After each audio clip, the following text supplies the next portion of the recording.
रहता था, उसका नाम था अमोघ। और राम जी उस बाण को जिस कार्य के निमित्त छोड़ते थे तो उस कार्य को पूर्ण करके वापस उनके तर्कस में आ जाता था। और आज हनुमान जी उसी बाण की भांति चले हैं। हनुमान जी जा रहे हैं और इधर लंका में जो उत्सव मनाया जा रहा था तो किसी एक दैत्य ने जब देखा कि पूरी लंका तो चहल पहल से सजी हुई थी, लेकिन ये सुखेर जी का और उनका घर का कुछ पता ही नहीं है। तो जाकर के रावण से कहा, राजन, यहाँ आप लोग उत्सव में फंसे पड़े हो और वहां सुखेर जी घर सहित गायब है। तो रावण ने तुरंत विचार किया और कहने लगा, ये विभीषण की चाल है, सुखेर को रामादल जरूर लेकर के गए होंगे। तो उसने तुरंत एक कालनेमी नाम का दैत्य था, उससे कहा, तुम जाओ मार्ग में जो भी दूत उनका जाएगा औषधि लेने की, उनका मार्ग रोको और प्रातः काल होने से पहले उसको वहीं रोके रहो कि सूर्य उदय हो जावे और वो वहां से जाने न पाए। वो चल पड़ा, बीच मार्ग में आया, एक सुंदर सा उपवन बनाया सरोवर के किनारे और कंठी ले ली, भगवान का जाप करने लगा। इधर हनुमान जी वायु वेग से उड़ते हुए जा रहे थे और जब एक ध्वजा जो थी उसकी तो हनुमान जी की चुट्टी में लगी। तो हनुमान जी ने सोचा कि ये मेरे प्रभु का कोई भक्त है यहाँ। तो हनुमान जी वहाँ उतरे और महात्मा को देख करके प्रणाम किया। तो जब प्रणाम किया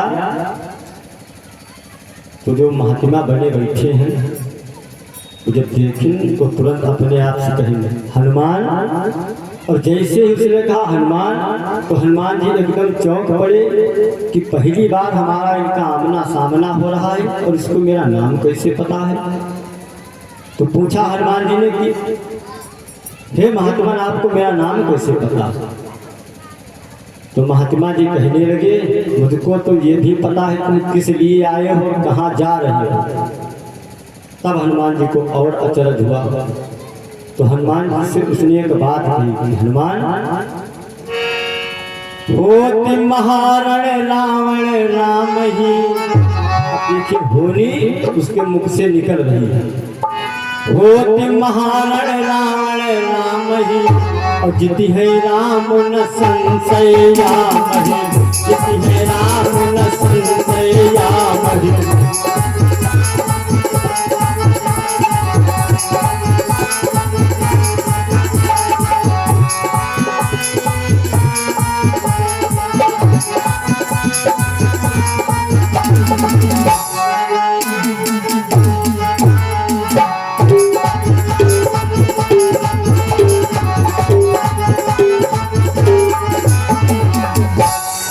कहा राम जी में और रावण में युद्ध चल रहा है तो जिति है राम न संशय आवे। अब दैत्य सेवक किसका है, रावण का, और तारीफ कर है राम जी की। ये क्यों? वास्तविकता अगर आप संत चाहे जितना लोकल संत बनो, अगर आपने संत का चोला धारण किया है और परमात्मा का भजन आपके मुख से, भगवान कहते हैं, भाए कुभाए अलख आलसहूं तो नाम जपत मंगल दिस दसहूं। भगवान का नाम चाहे जैसे लो, कल्याण दोनों प्रकार से। और वो थोड़ी देर पहले से ही राम जी का नाम ले रहा है तो उसको दिमाग में माता सरस्वती ने उसको ज्ञान का जो है संदेश भेजा गया, मैसेज आया उसके दिमाग में और वो मैसेज निकल पड़ा मुझसे कि जिति है राम न संशय याम।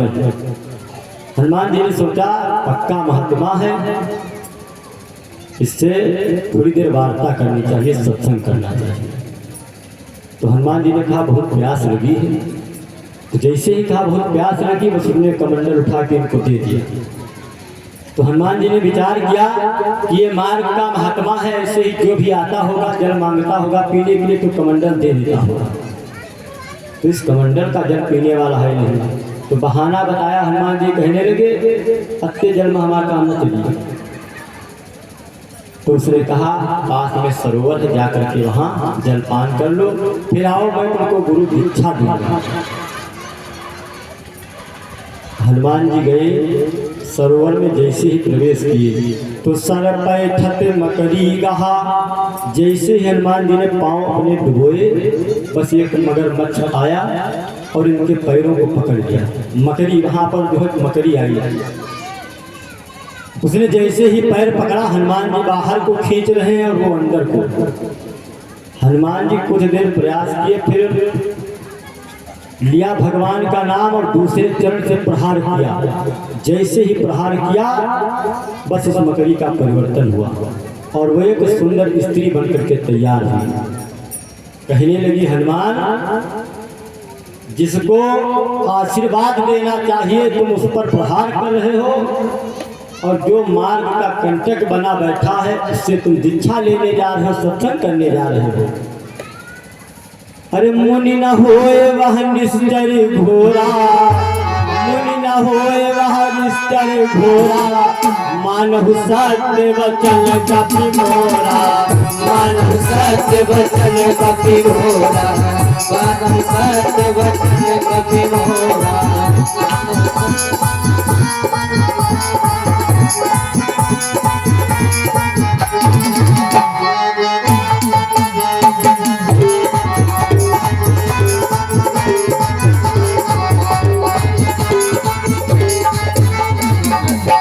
जैसे ही हनुमान जी ने सुना ना, विचार के अच्छा, इसीलिए इनको तो चार कदम पीछे की बातें याद थी। हनुमान जी गुस्से में आए और जैसे इनको देखा तो कहने लगा आओ हनुमान बैठो, सत्संग हो। हनुमान जी कहने लगे पहले गुरु दक्षिणा लीजिए, पाछे हमें मंत्र तुम दीजिए। और बस इनको अपनी पूंछ में लपेटा, सिर लंगोर लपेटी पछाड़ा, मृत्यु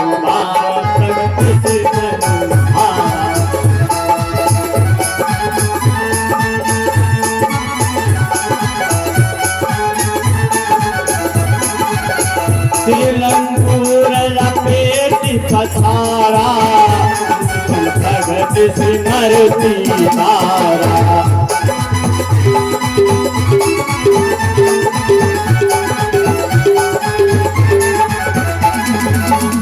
हनुमान जी ने भगवान का नाम लिया और चलते चलते जब द्रोणागिरी पर्वत पर पहुंचे, तो वहां जब पहुंचे हनुमान जी, तो पहुंचे द्रोणागिरी जब वीर अंजनी लाल।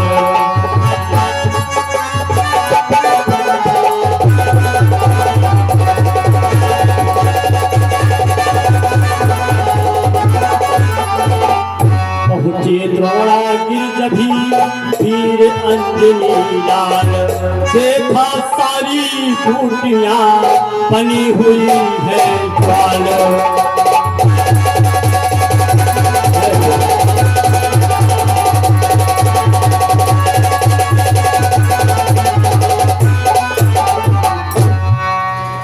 देखा सारा पर्वत चमक रहा है, दीपावली तारावली समान, वह सारा सवेल चमकता था।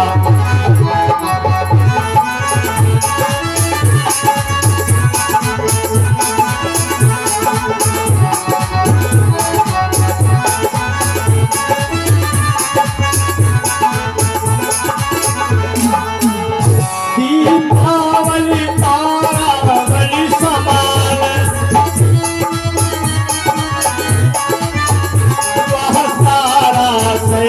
चमकता था। चक्कर में पड़ गए महावीर, उसी का पता न चलता था।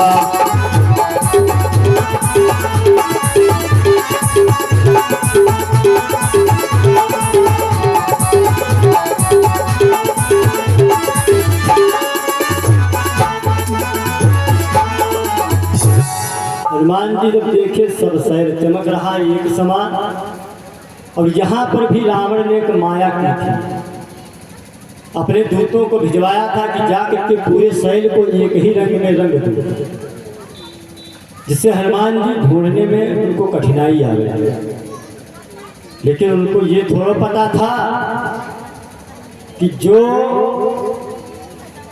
100 योजन समुद्र को लांघ करके यहाँ आ सकता है, उसके लिए पर्वत पहाड़ क्या चीज है। जैसे गोवर्धन को भगवान कन्हैया ने छंगुली पर धारण किया था, तो भगवान ने तो बाद में धारण किया है, सबसे पहले हनुमान जी ने उठाया था। जिस समय सेतु का निर्माण हो रहा था तो बड़े बड़े पत्थर सब ला रहे थे, हनुमान जी गए देखे बहुत बड़ा पर्वत है, विचार किया ये ले चलेंगे तो इस पे कम से कम 1-2 किलोमीटर तो रास्ता बनेगी।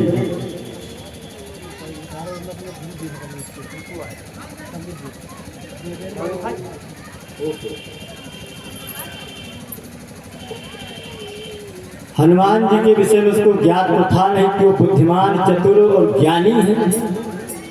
सारा शैल जब देखा चमकते हुए, विचार किया अब यहाँ बूटी कौन ढूंढने में समय खोटा करे, पूरे पर्वत को उठाया और चल कर उड़ते हुए वापस आ रहे थे।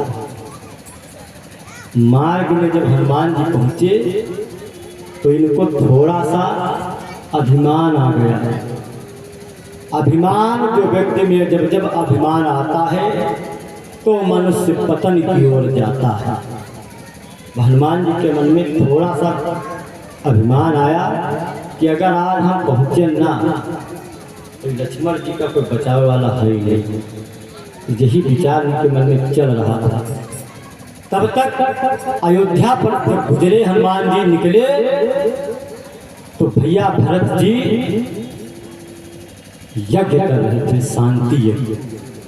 और वो शांति यज्ञ क्यों कर रहे थे? अभी ये रात्रिकालीन की बेला है और अभी सुबह जो संध्या हुई थी, एक दिन पहले मैया सुमित्रा ने एक स्वप्न देखा था। अयोध्या में सुमित्रा ने स्वप्न सा निहारा है,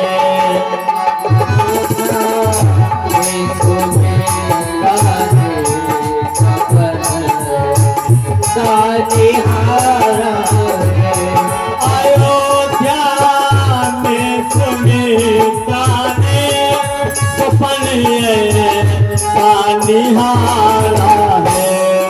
लगी है शक्ति लक्ष्मण को गिराओ, प्राण प्यारा है। शक्ति लक्ष्मण को गिराओ, प्राण प्यारा है।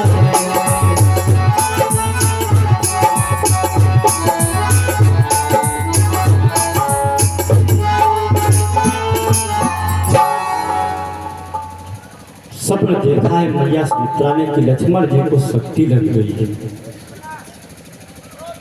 तो माता दौड़ते हुए नंदी ग्राम में आई जहाँ भरत जी निवास कर रहे थे। तो भरत जी से कहा कि भैया हमने आज रात्रि में स्वप्न देखा है कि लक्ष्मण जी को शक्ति लगी है। तो उनका मन अशांत हो गया। तो मन को शांत स्थिर करने के लिए भरत जी शांति यज्ञ किए हैं। रात्रि का समय जब हनुमान जी को ऊपर से गुजरते देखा तो भरत जी ने विचार किया कोई दैत्य है और हमारी अयोध्या पर आक्रमण न कर दे। इस डर से उन्होंने एक तीखा बाण निकाला और हनुमान जी पर छोड़ दिया। और वो जैसे ही बाण हनुमान जी के सीने पर आकर के लगा तो हनुमान जी आकाश से आकर के पृथ्वी पर गिर गए। और जैसे ही गिरे तो उनके मुख से निकला हा राम। और जैसे ही उनके मुख से राम निकला तो भरत ने सोचा अरे ये मैंने क्या किया, ये तो मेरे भैया का कोई भक्त है। तो भरत जी दौड़ते हुए आए पास में और कहने लगे भैया तुम कौन हो? बहुत जगाते हैं हनुमान जी को। बहुत तेरा भरत जगाते हैं पर नहीं जागता है पीरा।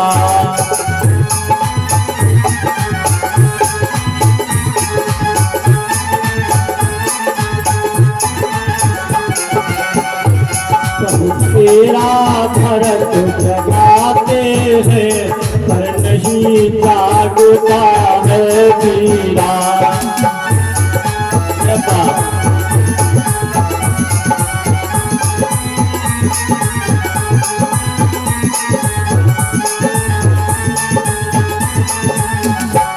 क्या जाने कैसी है मूर्छा जो नहीं त्यागता है पीरा।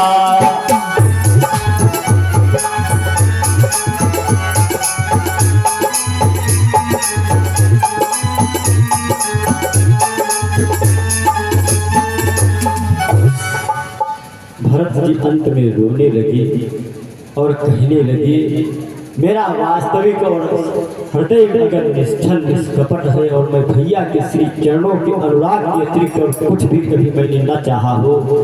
तो मुझे मेरे राम जी की दुहाई है कि तुम अपने नेत्रों को खोलो। और जैसे ही इतना कहा तो भाई के प्रताप से हनुमान जी ने तुरंत अपनी मूर्छा छोड़ दी।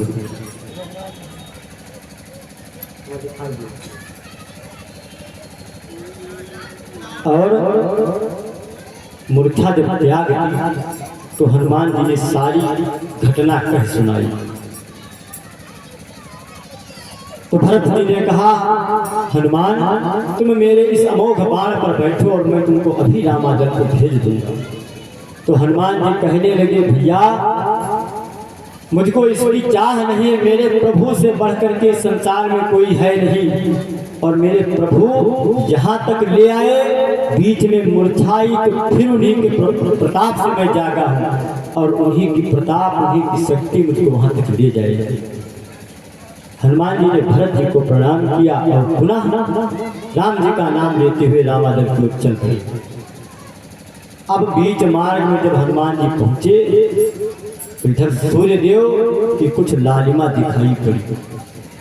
तो हनुमान जी कहने लगे, भगवान भास्कर मेरे एक हाथ में ये शैलखंड है और दूसरे हाथ में गदा है, इसलिए मैं आपके हाथ जोड़कर प्रार्थना तो नहीं कर सकता हूँ, लेकिन हृदय से मैं आपसे प्रार्थना करता हूँ कि प्रभु तुम्हारे ही वंश पर आज संकट आन पड़ा है तो थोड़ी देर रुक करके चमकना। आज मैं जब तक न पहुँच जाऊँ रामादल तक, उससे पहले आप निकलना मत। हनुमान जी फिर चले, लेकिन जब थोड़ी दूर और पहुँचे, लालिमा कम न हुई, तब हनुमान जी क्रोधित हुए और कहने लगे, भास्कर अन्यथा याद रखना दिल का अंजनी तनय से पाला है।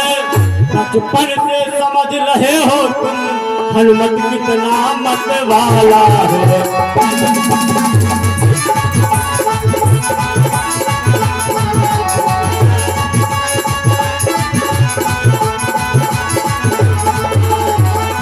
हनुमान जी कहने लगे, तुम बचपन से मुझको जानते हो, इस बार अगर तुमको मुख में रखा तो इस धरती पर तुम दोबारा चमकोगे नहीं।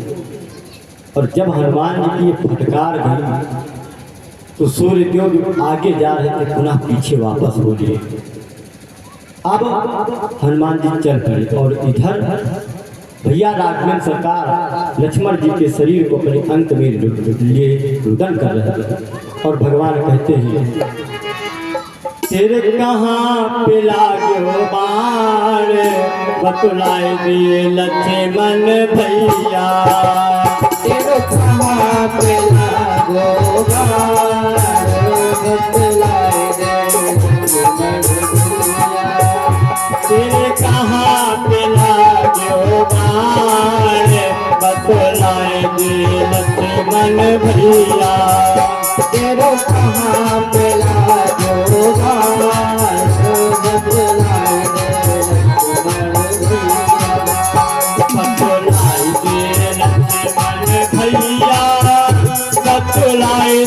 लक्ष्मण भैया।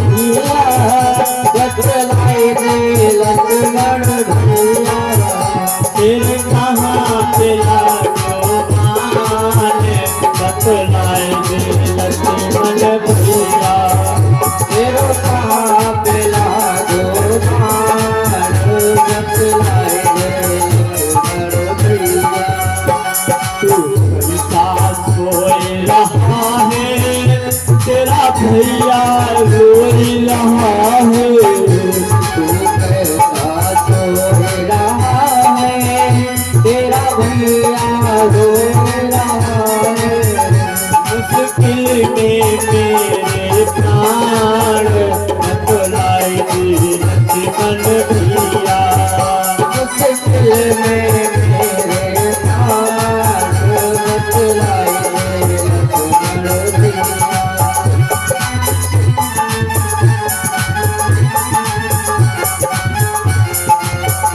और कहा भगवान ने जब लौटी अवध काशी में माँ पूछी है कहा बची में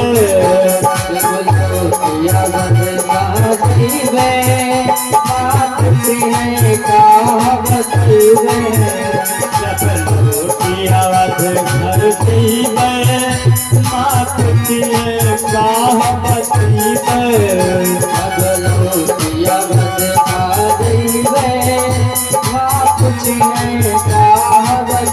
में तुम कहाँ गवाए लाल बतलाएंगे लक्ष्मण भैया तुम कहाँ गवायो लाल बतलाए लक्ष्मण भैया।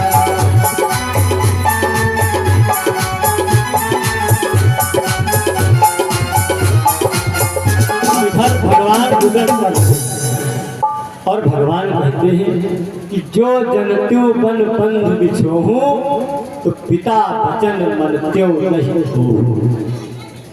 अगर मुझको ये पता होता कि जंगल में जाने के बाद वनवास में मेरा और तुम्हारा इस प्रकार से हाल होगा और मेरा साथ छूटेगा तो मैं पिताजी के वचनों को तो मान लेता, मगर जो तुमने चलने की तैयारी की थी इसको हम स्वीकार ही नहीं करते। अब ऐसी विपदा मुझ पे आ गई है। तू तो कहता था हरदम कि तेरे लिए भाई हरदम तैयार रहेगा, और आज जब मुझ पर इतना बड़ा संकट आन पड़ा है, तेरे ही दम पर तो मैंने विभीषण की बाह पकड़ी थी, उसको राजा बनाने का संकल्प लिया था, और तुम बीच धार में हमको छोड़ करके जा रहे हो। मैं आगे युद्ध कैसे जीतूंगा। भगवान कहते हैं बंदर भालुओं से कि अगर मेरे भाई के प्राण संध्या तक नहीं बचे और हनुमान वापस ना आए तो मैं भी अपने प्राणों को छोड़ दूंगा। और तुम बंदर भालुओं से कहते हैं तुम लोग मेरे साथ एक उपकार और कर देना कि मैं और मेरे भाई को अलग अलग मत दफनाना। जलाने के लिए अगर लकड़ियां ना होवे तो दोनों भाइयों को एक में कस के बांध देना और इसे सागर में फेंक देना। तो विभीषण जी समझाते हैं भगवान धैर्य को रखिए, हनुमान आ ही रहे होंगे। तो राम जी कहने लगे क्या पता, क्या जाने उस द्रोणागिरि तक जा ही न सका कपिराई हो।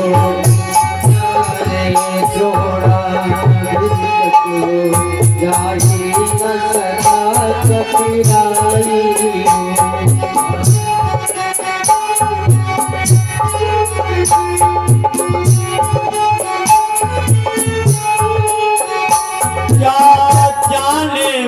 द्रोणागिरि तक जा ही न सका कपिराई हो। योद्धा ने लगा तो पाहो कहीं से ढूंढे जाकर, योद्धा है लगा आई हो।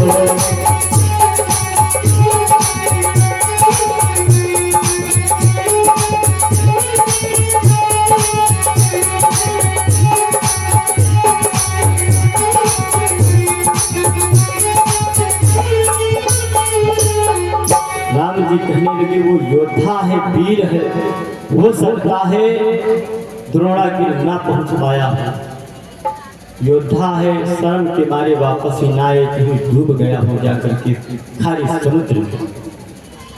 और तब तक सुग्रीव जी ने देखा, जामवंत जी ने देखा, सचमुच इतने में वहां आंधी बेग समान।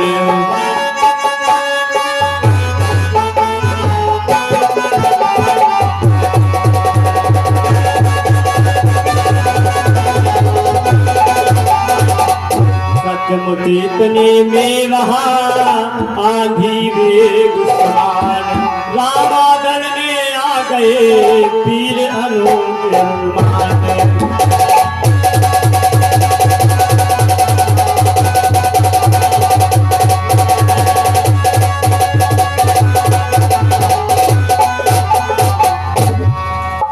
बोले हनुमान जी महाराज की। सचमुच में ही वहां आ गए पवन कुमार। और जैसे ही हनुमान जी आए सुखेर से कहा, सुखेर अपनी बूटी निकालो और सूर्य उदय होने में भी कुछ क्षण और बाकी है। तो संजीवनी सुखेर ने जब दी मुख में डाले,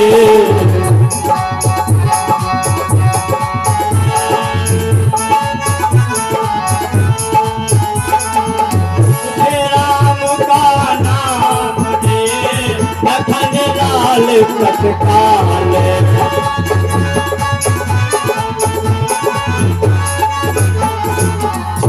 हनुमान जी महाराज की हो।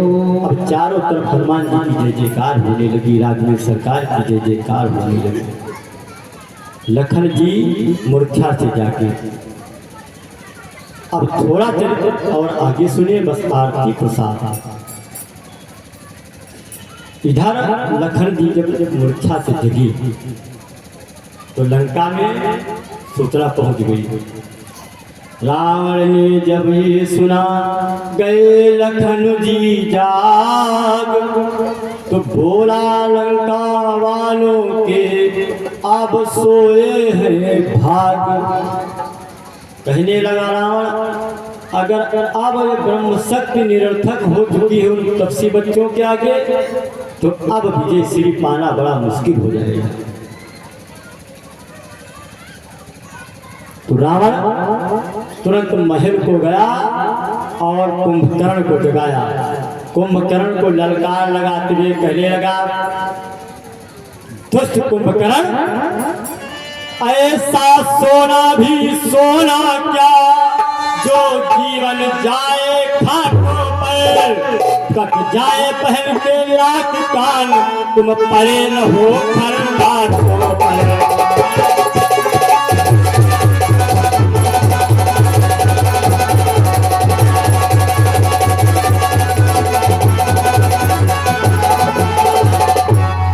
कहने लगा रावण कि तुम इन्हीं खरगाटों में पड़े रहो।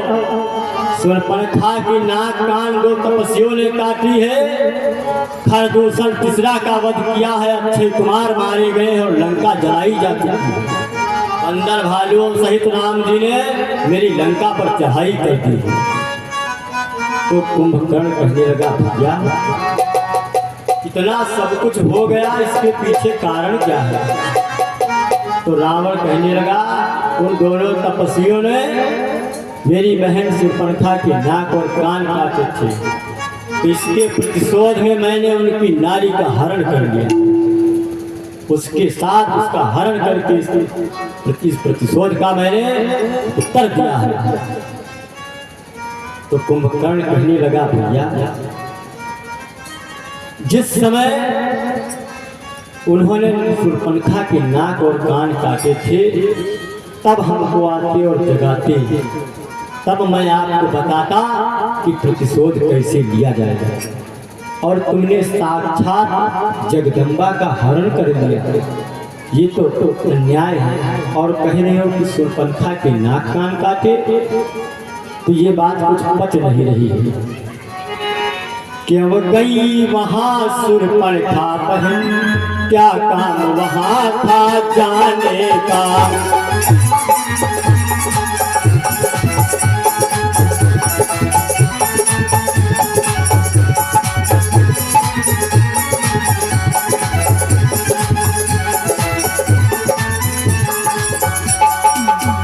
क्यों गई वहां शूर्पणखा बहन, क्या काम वहां था जाने का। कुछ तो कारण होगा ही ये उनकी नाक कटाने का।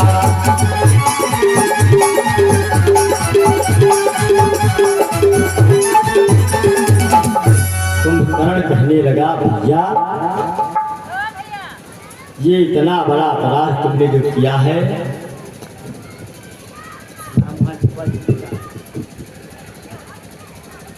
इतना बड़ा दुष्कर्म आपने जो किया है, इसका दंड तो भोगना पड़ेगा। और अगर मेरी कहीं अभी भी मानो तो ज्यादा कुछ बिगड़ा नहीं है। और कहते हो युद्ध प्रतिशोध लेना, तो सुनो भैया,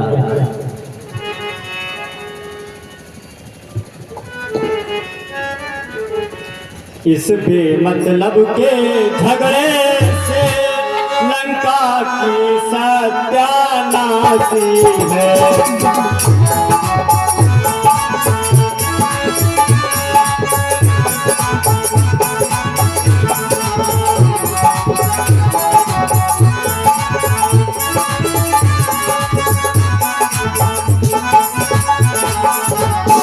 इस बेमतलब के झगड़े से लंका की सत्यानाशी है। भैया अब तिथियां क्या दिन पे अपनी भी पूर्णमासी है।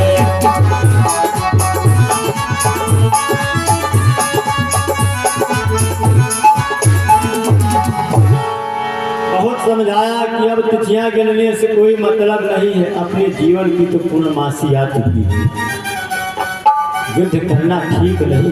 अभी भी समय है, उनकी सीता उनको वापस दे दो और संधि कर दो। रावण कहने लगा दुष्ट, तुम उनको ब्रह्मा के समान नीति का उपदेश ज्ञान दे रहा है। अगर मेरा कहना ना माना तो मैं युद्ध क्षेत्र में कल बाद में जाऊंगा, पहले तेरा सर कलम कर दूंगा चंद्रहास तलवार के द्वारा। तो कुंभकर्ण कहने लगा अब अपनी पूर्णमासी आ गई है, चलिए।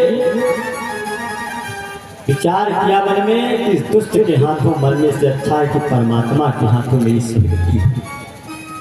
कुंभकर्ण महिष खाए मदिरा करे पाना, मदिरा का पान किया और मांस आहार किया और युद्ध क्षेत्र के लिए जब आया, युद्ध हुआ, संहार हुआ। जब कुंभकर्ण का वध हुआ तो फिर मेघनाथ को तैयार किया गया। और आज मेघनाथ युद्ध के लिए पहले नहीं तैयार था। राज दरबार में आया और कहने लगा पिताजी आज मुझको आज्ञा दीजिए, मैं जा रहा हूँ कामदा जी के मंदिर में यज्ञ करूँगा और उस यज्ञ से जो रथ को प्राप्त होगा उस रथ से युद्ध करने जाऊँगा और फिर देखता हूँ कितने बड़े तपस्वी बलशाली हैं। यज्ञ करने के लिए मठ को गया और यज्ञ प्रारंभ किया और उस यज्ञ का जब धुआं आकाश में उड़ा तो वानर दल और रामा दल के लोगों ने देखा ये धुआं कैसा, तो आपस में सब बातचीत करते हैं, यह कैसे बादल छाए हैं, यह कैसी आंधी आई है।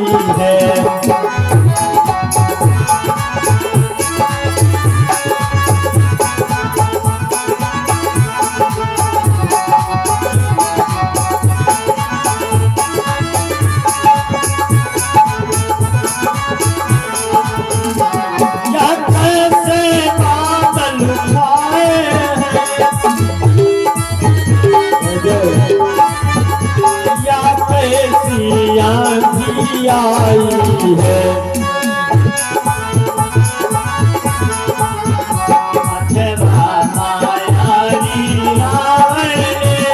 कोई माया फैलाई है।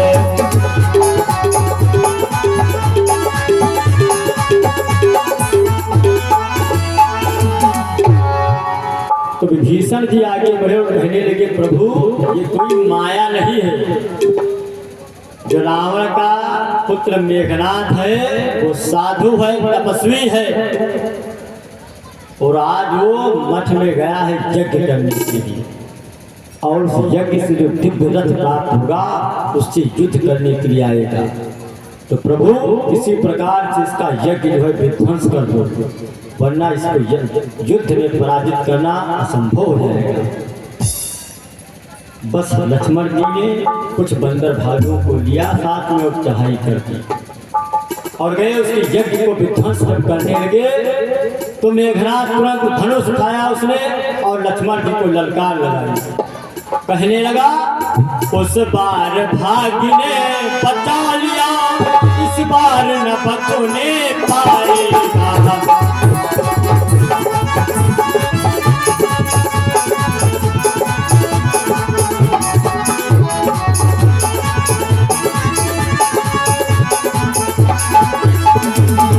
पहले मुरझाई आई थी, पहले मुरझाई आई थी, तू अब स्वीकार कमाएगा।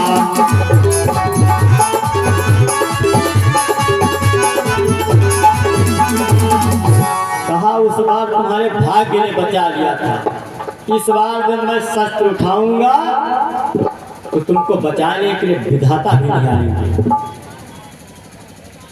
तो लक्ष्मण जी कहने लगे सुनो, यदि सच्चे योद्धा हो लंका के तो ममता छोड़ो प्राणों की, तो ममता छोड़ो प्राणों की।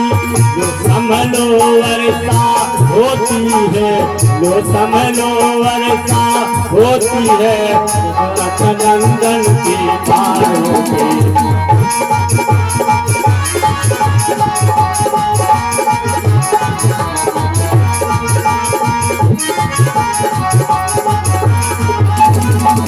वहाँ बाण न था वो बाल बाण, वहाँ बाण न था वहाँ बाल बाण।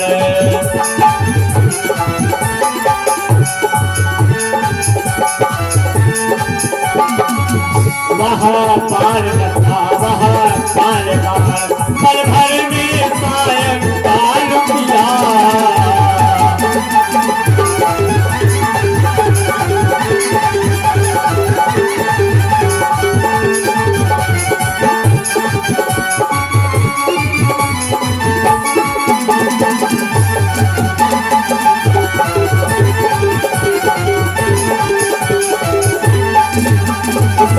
इंद्रजीत से योद्धा का,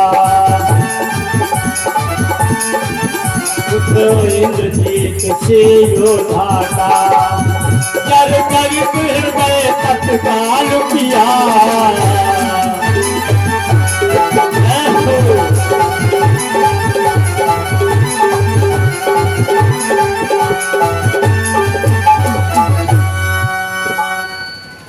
लक्ष्मण जी ने विचार किया ये ब्रह्मास्त्र फिर से निकाले, इससे पहले ही इस बार इसको अवसर नहीं दूंगा मैं।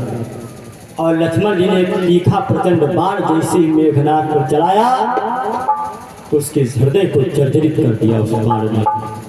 और इतने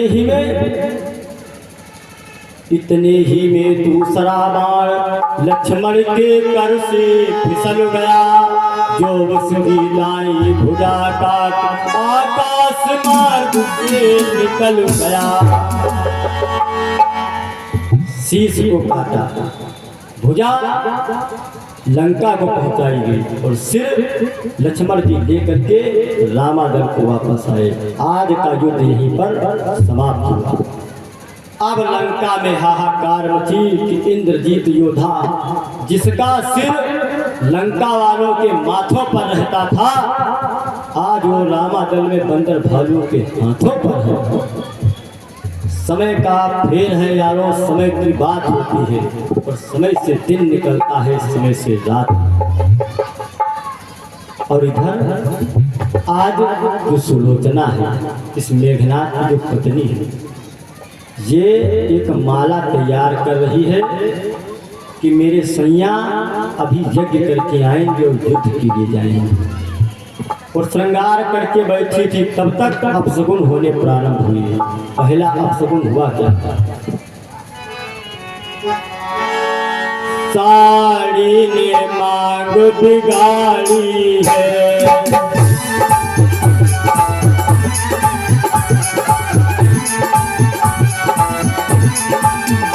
साड़ी ने मांग बिगाड़ी है, माथे की बेटिया गधी गिरी।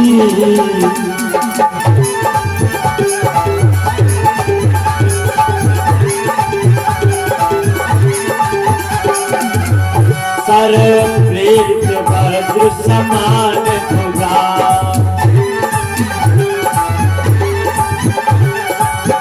सर प्रीत वज्र समान भुजा, आकाश मार्ग से कभी गिरी।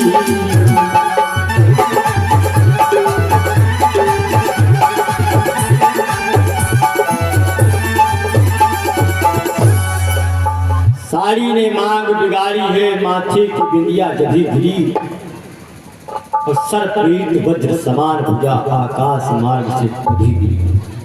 मेघनाथ की कटी हुई भुजा आंगन में आकर के गिरी। तो उस भुजा को जब देखा तो सुलोचना उसको उठाने के लिए दौड़ी, लेकिन फिर विचार किया कि पता नहीं मेरे स्वामी की भुजा है या किसकी है, इसको ऐसे छू लेने में अपने पतिव्रता धर्म पर बट्टा भी लग सकता है। तो उस भुजा से पूछने लगी,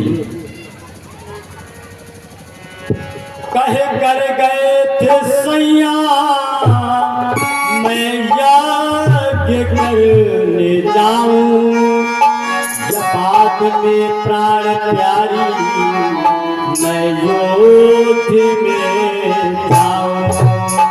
तो कहा गर्भभुजा मेरे सैया की, गर्भभुजा मेरे सैया की, लिख दे लड़का नजारा है।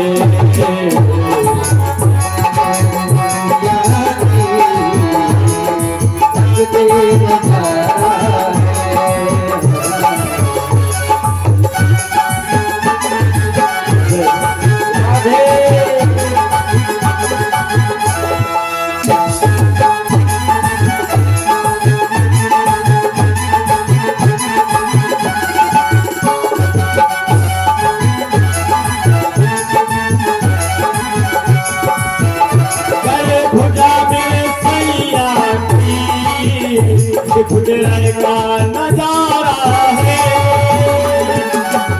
मेरे सैया जी,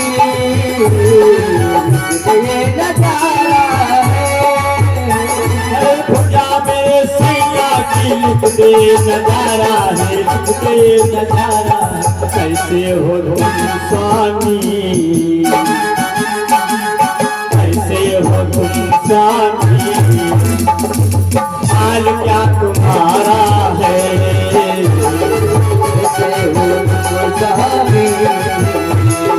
हाल क्या तुम्हारा है,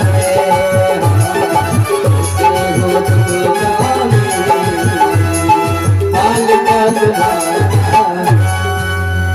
उस भुजा से जब पूछा तो उस भुजा ने आंगन में लिखना प्रारंभ किया। लिखा भुजा ने प्रिय तमें, पर बस छूटा साथ, हाथ नहीं किसी और का है मेरा ही हाथ। और भुजा ने कहा, देवी उसे छोटे तपसी लक्ष्मण द्वारा ये प्यारी अब संगार हुआ।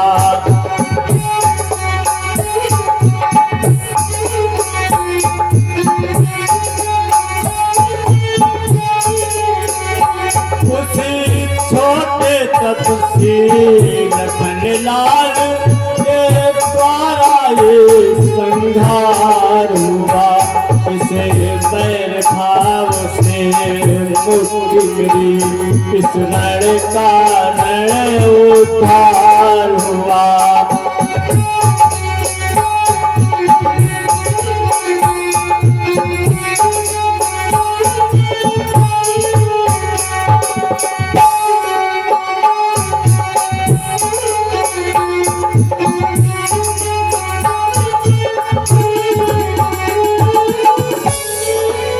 कहने लगे जो छोटे तपसी लखनलाल हैं उनके द्वारा मेरा संहार हो चुका है। मेरा सिर रामादल में रक्षित है और मेरा और तुम्हारा जो प्रेम था इसको देख करके भगवान ने मेरी पूजा तुम्हारे पास में भेजी। तो देवी अब मैं तो इस संसार से जा रहा हूँ, अब तुम जो पत्नी वाला धर्म है अपने हिसाब से इसको निभाना जिसमें तुमको सदगति प्राप्त हो। और इतना कहकर के पूजा निस्तेज हो गई। सुलोचना उसी भुजा को पकड़ करके आंगन में रुदन कर दी और कहने लगी कि पंचों में तुमने मेरा हाथ थामा था और बीच मझधार में छोड़ करके मुझको चले गए। उधर माता का मंदोदरी आई, सब प्रकार से समझाती है।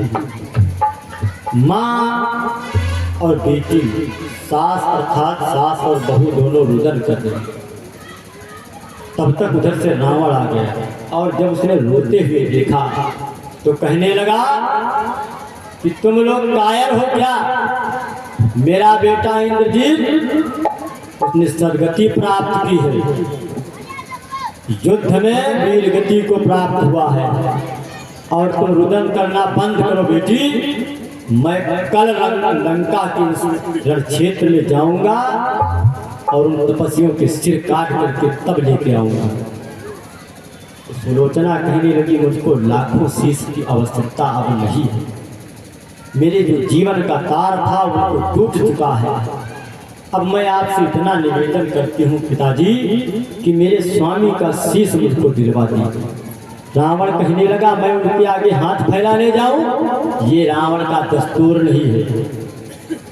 और रावण वहां से चला गया।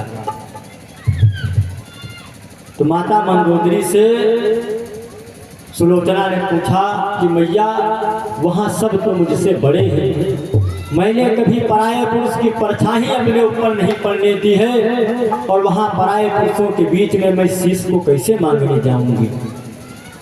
तो माता मंदोदरी कहती हैं कि जो राम है वो मर्यादा पालक मर्यादा पुरुषोत्तम राम है, उनका जो भाई लक्ष्मण है वो बैरागी है और फिर तुमको डरने वाली कौन सी बात?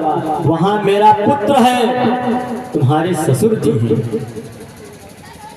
है पुण्य ससुर विभीषण तोरा, विभीषण तोरा है पुण्य ससुर विभीषण तोरा, है पुण्य ससुर विभीषण तोरा, है पुण्य ससुर विभीषण तोरा, पालित ने बालक सब मोरा, पालित ने बालक सब मोरा।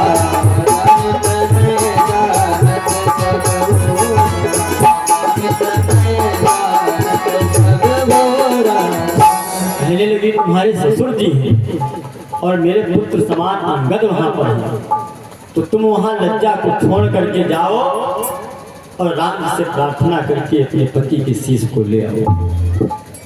यहाँ का चरित्र जो है बहुत बड़ा है और समय बहुत कम है।